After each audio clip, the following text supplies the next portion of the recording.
अस्सलामुअलैकुम। कुछ बच्चों के कमेंट्स आ रहे थे कि सर उर्दू के पेपर के हवाले से हमें बता दें कि किन बातों का ख्याल रखना चाहिए, कौन सा सवाल पहला करना चाहिए और कौन सा सवाल किस तरह करना चाहिए, किस तरह हम लिखें ताकि हमारे पूरे पूरे नंबर आएँ। तो मेरे पास अभी पिछले साल जो 9th क्लास में जिन्होंने 74, 73, 72 मार्क्स लिए थे, आज उन बच्चों के पेपर मेरे पास हैं। तो मैं उनमें से एक पेपर आपको दिखाने लगा हूँ कि किस तरह आप हल करें, किस तरह आप पूरे नंबर ले सकते हैं। 75 भी नंबर भी ले सकते हैं। पिछले साल भी कई बच्चों के 75 नंबर भी आए। 74 तो आप आसानी के साथ, 73 तो आप आसानी के साथ ले सकते हैं। कुछ बच्चे ये कहते हैं कि सर हमारी लिखाई भी बहुत अच्छी है और हम लिखते भी बहुत अच्छा है, जिस तरह हमें टीचर कहते हैं उस तरह लिखते हैं, लेकिन फिर भी हमारे बोर्ड में पेपर जो नंबर आते हैं वो कम आते हैं।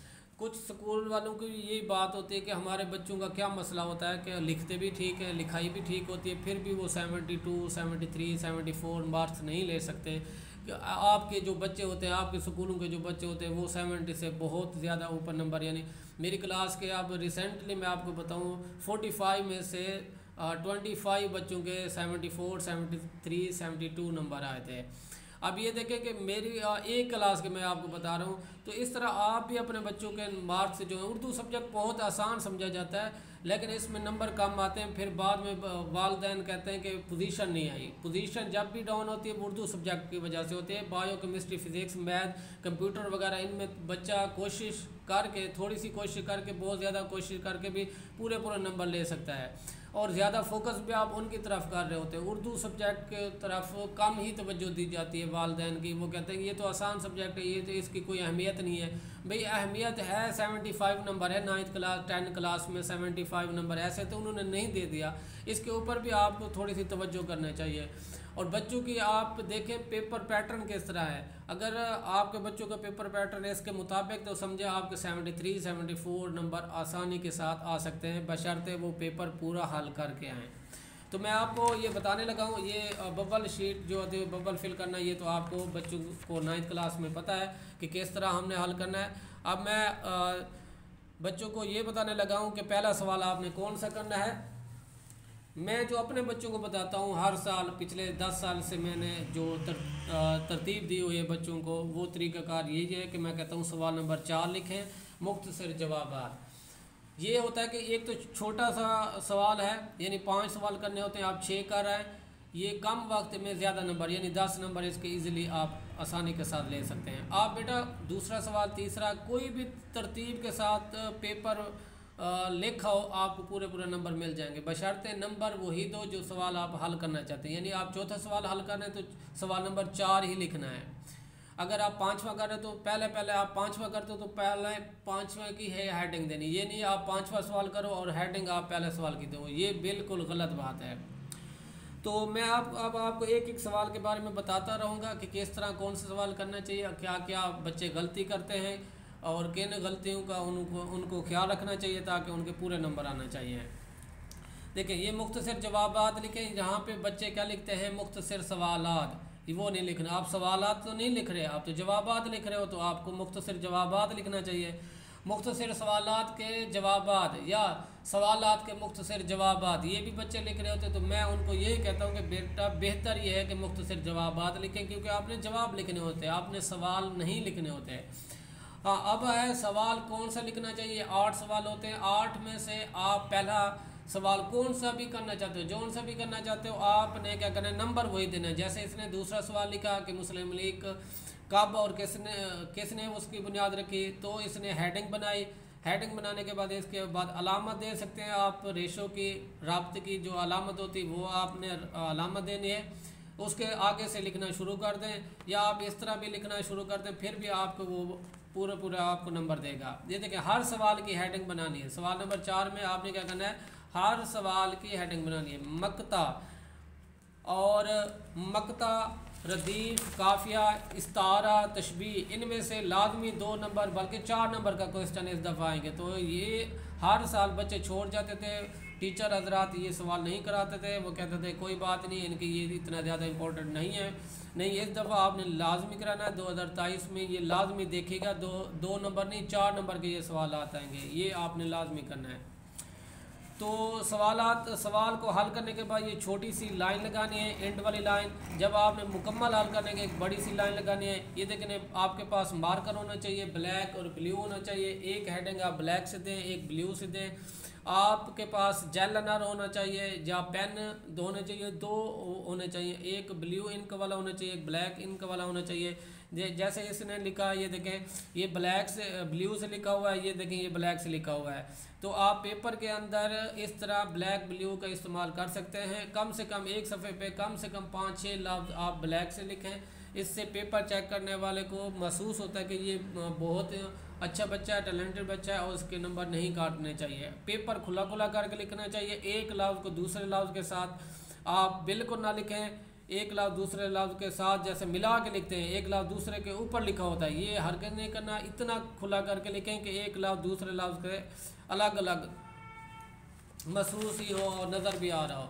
तो इसके बाद मैं बच्चों को चौथे सवाल करने के बाद मैं बच्चों को कहता हूँ कि बेटा आप सवाल नंबर 7 करें और कोशिश करें सवाल नंबर 7 जो भी सवाल है तो ऊपर से शुरू करें, पेपर जो जहाँ से स्टार्ट होता है। सवाल नंबर 7 को हल करने का तरीका क्या है वो देख लें। सवाल नंबर 7 तफ़हीम इबारत के जवाबात। क्या लिखने हैं? तफ़हीम इबारत के जवाबात। तफ़हीम अगर इबारत है तो इबारत लिखें, तफ़हीम अशार है तो लिखें तफ़हीम अशार। ये आप बच्चे गलती करते हैं, इबारात लिख देते हैं और नीचे अशार होता है तो लिखते हैं तफ़हीम अशारात, वो भी गलत करते हैं। तो आपने कोशिश करनी है इस तरह लिखना है। पैटर्न देख लें आप। नंबरिंग देनी है। नंबरिंग देने के बाद आपने हेडिंग बनानी है। जो सवाल हो उसकी हेडिंग लाजमी बनाएं और बाद में एंड वाली लाइन लगाएं। ये बहुत ही आसान है, पहले आपको प्रैक्टिस करनी चाहिए थी। जो दौरान स्कूल के जो टेस्ट असेसमेंट होती है, टर्म होती है, फुल बुक हाफ बुक होती है, उसमें ये आपको क्या करना चाहिए, कोशिश करनी चाहिए कि प्रैक्टिस करनी चाहिए। ये सवाल नंबर 7 हो गया आपका। सवाल नंबर 7 के बाद मैं बच्चों को कहता हूँ सवाल नंबर 5 लिखा करें। और 5 लिखने का जो तरीक़ाकार है वो है पहले आप लिखें ऊपर खुलासा नवीसी, या लिखें नसर का खुलासा, या लिखें सबक का खुलासा। जो ये आप ऊपर हेडिंग दें ब्लैक, एक ब्लू से, एक ब्लैक से, एक ब्लू से। उसके बाद 2 आपके सवालात होते हैं, यानी 2 खुलासे होते हैं। एक सवाल में 2 खुलासे होते हैं, एक करना होता है अलिफ जुज़ या बेजुज़। अब जो जुज़ आप करना चाह रहे हो उसका जुज़ नंबर भी लिखो, बेजुज़ है तो बेजुज़ नंबर भी लिखो, लाजमी लिखो।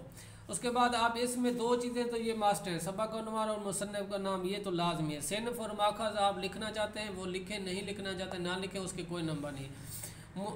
मौलवी अब्दुल्ला के इसने मुसन्निफ़ का नाम लिखा, उसमें अगर डेट ऑफ बर्थ और डेट ऑफ डेथ आ जाती तो वो लिखें, नहीं आती तो ना लिखें, इसका भी कोई नंबर नहीं है। अगर लिख देंगे तो पेपर चेक कर आपको पेपर को ये ज़रूर महसूस करेगा कि ये अच्छे बच्चे का पेपर है। अब खुलासे की हेडिंग दें, उसके बाद ये वाली अलामत है, ये रेशो वाली अलामत देखें, ये वाली अलामत। इसके बाद आप एक मैनेज के अलामत लगाएं, ये तफसील अलामत हो जाती है। तो ये तफसील अलामत यहाँ पे होनी चाहिए, रेशो वाली अलामत ऊपर होनी चाहिए, यहाँ पे तफसील है। ये आपका खुलासा जो है कम से कम 2 सफ़ों का होना चाहिए, यानी एक सफ़ा ये हो गया, एक सफ़ा ये हो गया, 2 सफ़े। और ज़्यादा से ज़्यादा 3 सफ़े भी लिख सकते हैं, 2.5 सफ़े भी लिख सकते हैं। इसने बच्चे ने 2.5 सफ़े का खुलासा लिखा। अब बच्चों को मैं उसके बाद कहता हूँ कि बेटा उसके बाद आप लिखें सवाल नंबर 3 इक़्तिबास की तशरीह। अब इक़्तिबास की जो तशरीह है वो आप किस तरह करें, उनको मैं कहता हूँ एक ब्लू से लिखें। हमेशा मैंने उनको कहता हूँ कि जो मार्जिन लगानी है, हाशी जो लगानी है वो ब्लू से लिखें, और जो सवाल नंबर लिखना है वो भी आप ब्लू से लिखें। और उसके बाद जो हेडिंग दें वो ब्लैक से लिखें। इक़्तिबास की तशरीह लिखें, नसर की तशरीह लिखें, इबारात की तशरीह लिखें। जो आपको सवाल आता है कि दर्ज इक़्तिबासात की तशरीह करें तो तब आपने उसके मुताबिक जी यहाँ पे लिखना है कि तशरीह। अब इसमें भी 2 होते हैं, अलिफ जोज़ और बेजोज़। अगर आप अलिफ जोज़ करना चाह रहे हैं तो अलिफ जोज़ लिखें, लाजमी लिखें। अलिफ जोज़ लिखने के बाद देखें ये जो इबारत है उसके 3-4 वर्ड लिखें पहले, फिर डॉट डॉट लिखें, फिर उस इबारत के आखिरी 3-4 वर्ड लिखें। ये देखें ये 3-4 वर्ड आखिरी लिखे हुए हैं। इससे क्या बोर्ड के पेपर जो चेक कर रहा होता है उसको समझ आ जाती है कि कौन सी इसने इबारत पहले लिखी है, कौन सी बाद में की है। ये बहुत सारे टीचर हजरात नहीं करवाते। और अगर आप करवा देंगे तो कोई इशू नहीं होगा, कोई मसला नहीं होगा, बल्कि आपका पेपर जो होगा वो आपके यानी ज़हीन तलबा के में माना जाएगा कि ये बच्चा बहुत ज़हीन है, अच्छा बच्चा है, पढ़ने वाला है, इसके नंबर नहीं काटने चाहिए। इसके बाद हवाला मतन की हेडिंग आप देना चाहें तो दे दें, ना देना चाहें तो कोई इशू नहीं। अगर दे देंगे तो अच्छी बात है, ब्लैक से दें। ब्लू से पे लिखें सबक अनवान मुसन्निफ का नाम, इसके बाद वही चीज़ सिन्फ और माखज़ लिखेंगे तो अच्छी बात है, नहीं लिखेंगे तो कोई इशू नहीं है। उसके बाद है कि ख़त कशीदा अल्फाज के मायने, ये आपने याद रखना है। जब एक लफ्ज़ का मानी हो मानी लिखना है, जब ज़्यादा हो तो मानी लिखना है। ये बच्चे गलती करते हैं, ये मानी लिखने के बजाय वो मानी लिख देते हैं। वो वाहिद के लिए इस्तेमाल होता है, जब 3-4 वर्ड के इस्तेमाल हो रहे हों, 2 या 2 से ज़्यादा लफ्ज़ों के मानी लिखे जा रहे हैं तो मानी लिखें। वर्ल्ड जैसे होता है वर्ल्ड, ऐसे ठीक हो गया। ये ख़त कशीदा अल्फाज के मायने के लिए इस तरह आप तरतीब दें, दरमियान में एक लाइन लगाएं, इधर से अल्फाज लिखें, इधर मायने लिखें। ये देखें, ये तशरीह लिखें। उसके बाद आप तफसील अलामत लगाएं, एक माइनस की अलामत आती है इसके आगे। और अगर इस सवाल को हल करने का तरीका नहीं आता तो आप मुझसे पूछ लीजिएगा, मैं आपको आसान तरीका बताऊंगा जिससे आपकी 1.5 सफ़े की तशरीह। देखें, ये जहाँ से शुरू इसने की है, ये दूसरे सफ़े के एंड 2 सफ़ों को इसने तशरीह की है। ये 10 क्लास की मैं बात कर रहा हूँ, फर्स्ट ईयर सेकंड ईयर के नहीं बात कर रहा। 10 क्लास का बच्चा भी 2 सफ़े की तशरीह कर रहा है। अगर आप 1.5 सफ़े की तशरीह करेंगे तो आपको फिर भी आपको पूरे नंबर मिलेंगे। आप क्या करते हैं, 1 सफ़े की तशरीह करते हैं जिससे आपके नंबर पूरे नहीं मिलते हैं। अब देखिए, ये बेजोज़ ने लिखा, वही तरीक़ाकार 3-4 वर्ड लिखें, डॉट लिखें। उसके बाद 3-4 वर्ड, सबक उन्वान, मुसन्निफ का नाम, ख़त कशीदा अल्फाज के मानी, तशरीह का तरीक़ाकार अगर आपको ना आए तो ये आप कमेंट्स में पूछ सकते हैं। मैं आपको तफसीलन इसके ऊपर वीडियो बनाकर आपको बता दूंगा। इसमें जल्दी इसलिए बोल रहा हूँ क्योंकि वीडियो लंबी ना हो जाए। अब सवाल नंबर 6 लिखने का तरीक़ाकार, उसमें क्या आप मजमून नवीसी लिखें। इसमें भी क्या होते हैं, 3 होते हैं, अलिफ बे जीम जुज़। जो आप जुज़ करना चाहें उसका नंबर दें, यानी बेजुज़ करना चाह रहे तो मेहनत की बरकत है तो मेहनत की बरकत लिखें मजमून। ये देखें, ये ब्लू से ब्लैक से, ब्लू से ब्लैक से हेडिंग दी गई है। अब इसमें आप पैराग्राफ बनाते जाएं, खूबसूरत पैराग्राफ बनाते जाएं, हेडिंग देते जाएं। इसके अंदर ये देखें इस तरह, और पैराग्राफ साथ में कोटेशन, पैराग्राफ और इसमें क्या है कोटेशनें देते जाएं, ऐसे पैराग्राफ बनाते जाएं और कोटेशनें भी आप देते जाएं। ये आपका कम से कम आपका 4 पेज होना चाहिए और ज़्यादा से ज़्यादा आप जितना लिख सकते हैं, यानी 5, 6, 7, 8 तक हम लिखवाते हैं बच्चों को, कहते हैं कि 8 पेज होने चाहिए आपके। यानी ये जो है ये 2, ये देखिए 1 पेज है, 2 साइडें हैं इसकी, 1 साइड ये 2 साइड। तो मैं बच्चों को कहता हूँ कम से कम आपका जो हो इस तरह की, यानी ये 1 पेज अगर काउंट करते तो 4 पेज बने, नहीं तो अगर साइडें काउंट करते तो 8 होने चाहिए ज़्यादा से ज़्यादा। वरना उनको मैं ये कहता हूँ कि 6 भी ठीक है, 5 भी ठीक है, 7 भी ठीक है। जो जितना ज़्यादा लिखेगा उसको उतने मार्क्स हौसला अफजाई की जाती है। जो बोर्ड का पेपर हो तो उसको कहा जाता है कि 5 ज़रूरी निकात होने चाहिए, यानी 5 सिफ़ात होने चाहिए। ज़्यादा लिखे पर उसके क्या हौसला शिकनी ना की जाए बल्कि हौसला अफजाई की जाए। अच्छा, इसके बाद है कि अहम जो सवाल है, जो बच्चों को मैं कहता हूँ कि एंड में क्या किया करें, सवाल नंबर 2 अशार की तशरीह। ये आप पहले भी लिख सकते हैं। अब अशार की तशरीह हल करने का तरीका देख लें। गज़ल और नज़म का थोड़ा सा मुख्तलिफ होता है तो तरीक़ाकार देख लें। सवाल नंबर 2 हो गया, अशार की तशरीह लिखें, हिस्सा नज़म लिखें, उसके बाद नंबर दें, नंबर के बाद जो जिस शेर की आपने तशरीह करनी है वो तशरीह लिखें। उसके बाद आपने लिखना है नज़म का उन्वान, इसने दरमियान में लिख दिया, भूल गया होगा इसलिए जहाँ पे लिखा हुआ है नज़म का उन्वान लिखें, यानी ये नात है, शायर का नाम इसके नीचे लिखें। जिस तरह सबक उन्वान मुसन्निफ का नाम आप लिख रहे थे उसी तरह। मफ़हूम लिखें, मफ़हूम लिखने के बाद तशरीह करें। आप तशरीह में भी आप याद रखेंगे 1.5 सफ़े की तशरीह होनी चाहिए, 1 सफ़े कम से कम 1 सफ़े की होनी चाहिए और ज़्यादा से ज़्यादा 1.5 सफ़े की होनी चाहिए। ये देखें, ये शेर लिखा हुआ है, नंबर लिखा हुआ है, नज़म का उन्वान, शायर का नाम, मफ़हूम और ये तशरीह लिखी हुई है।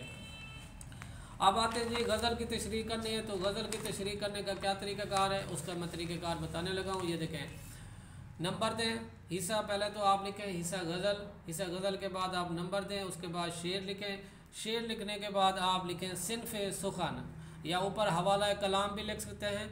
हवाला मतन सबक में लिखें, हवाला कलाम शायरी में लिखें, यानी नज़म और गज़ल में हवाला कलाम यानी कलाम का हवाला, शायरी का हवाला। तो इसमें आप वो हेडिंग दे सकते हैं। सबक में आपने हवाला मतन ही लिखना है। इसमें आपने नज़म में तो आप नज़म का उन्वान लिखते हैं, गज़ल में बच्चे लिखते हैं गज़ल का उन्वान। गज़ल का कोई उन्वान नहीं होता, उसका हर शेर के अलग अलग तशरीह होती है, अलग अलग बात होती है, अलग अलग मफहूम होता है। तो इसमें आपने लिखना है सिन्फ़ सुखन, यानी सुखन की कौन सी किस्म है, शायरी की कौन सी किस्म है, ये गज़ल है। तो नीचे शायर है या शायरा है तो उसका आपने लिखना है शायरा, यानी ये जैसे अदा जाफरी है उसका लिखा हुआ है। कोशिश करें तखल्लुस की अलामत दें, जो शायर है या शायरा है उसका जो तखल्लुस है उसकी अलामत दें, मफहूम लिखें और उसके बाद तशरीह लिखें। तशरीह भी अगर आपको तरीक़ाकार नहीं आ रहा तो आप पूछ सकते हैं। मैं जल्दी जल्दी इसलिए आपको बता रहा था ताकि वीडियो जल्दी ना हो, ज़्यादा ना बन जाए। किसी किस्म का कोई भी आपका सवाल हो तो आप कमेंट्स में बता सकते हैं। इसके अलावा किसी और पेपर के बारे में आप पूछना चाहें तो वो भी आप बता सकते हैं। कोई और टॉपिक पे आप कहना चाहते हैं कि इस टॉपिक पर वीडियो बनाकर सेंड कर दें तो वो भी अपलोड कर दी जाएगी। बहुत मेहरबानी, शुक्रिया, जज़ाकल्लाह।